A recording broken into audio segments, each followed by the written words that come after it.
నవరాత్రిలో ఇది మూడవ రోజు. మూడవ రోజు అలంకరణ అన్నపూర్ణాదేవి. నైవేద్యం వచ్చేసి కట్టె పొంగలండి. ఈ నైవేద్యానికి మనకు కావాల్సినవి 2 మెయిన్ ఇంగ్రీడియంట్స్ అండి. ఒకటి పెసరపప్పు, 2 బియ్యం.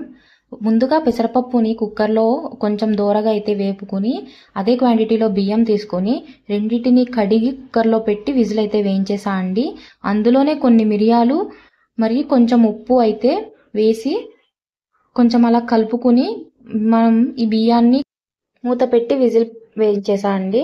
ఇంకా మనకి అది ఉడికిపోయిన తర్వాత పచ్చిమిర్చి, అల్లం ముక్కలు, కరివేపాకు, జీలకర్ర, ఆవాలు, శనగపప్పు, కొద్దిగా ఇంగువ వేసి పోపు వేసి తాలింపు పెట్టేసా.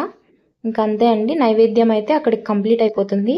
ఈ వీడియోలో అయితే నేను పూజ అంతా ఏం చూపించట్లేదు, ఎలానో రొటీన్గా ఉంది కాబట్టి. మా ఊర్లో ఉన్న అన్నపూర్ణాదేవి గుడి అయితే మీకు ఈరోజు చూపిస్తా.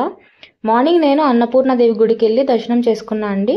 సో వెళ్ళినప్పుడు చిన్న వీడియో క్లిప్ అయితే తీసుకున్నా. ఆ వీడియో అయితే మీరు చాలా బాగుంటుందండి. అన్నపూర్ణాదేవి ఇప్పుడు మీకు చూపించే గుడిలో మీరు ఈ వీడియో లాస్ట్లో అయితే అన్నపూర్ణాదేవిని చూసి దర్శనం చేసుకోండి. ఇప్పుడు మీరు చూసే గుడి అయితేనండి రీసెంట్గానే కన్స్ట్రక్షన్ అనేది జరిగింది. అమ్మవారు అయితే పాలరాతి విగ్రహం అండి, మీరు కూడా చూసేద్దరు. కానీ ప్రస్తుతానికైతే నైవేద్యం కంప్లీట్ అయిందండి. ఇది పూజ గదిలో పెట్టి దండం పెట్టుకుని పూజ అయిపోయాక ఈ చిన్న వీడియో క్లిప్.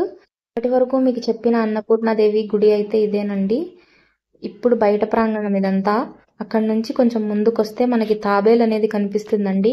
శివాలయంలో నందీశ్వరుడు, దుర్గమ్మ గుడిలో సింహం ఎలా కనిపిస్తాయో ఇక్కడ మనకి తాబేలు అనేది కనిపిస్తుంది. అక్కడ నుంచి మనం లోపలికి వెళ్తే అన్నపూర్ణాదేవి కనిపిస్తారండి. చూడండి అమ్మవారు ఎంత అందంగా, ఆకర్షణీయంగా, ముద్దుగా కనిపిస్తున్నారో. చూసే కొద్దీ అలా చూడాలనిపిస్తుందండి అమ్మవారిని అయితే. మీకైతే ఏమనిపిస్తుందో కామెంట్ చేసేయండి.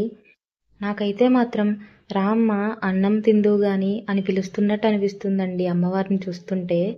ఈ వీడియో కనుక మీకు నచ్చినట్లయితే లైక్ చేయండి, షేర్ చేయండి, సబ్స్క్రైబ్ చేసేసుకోండి.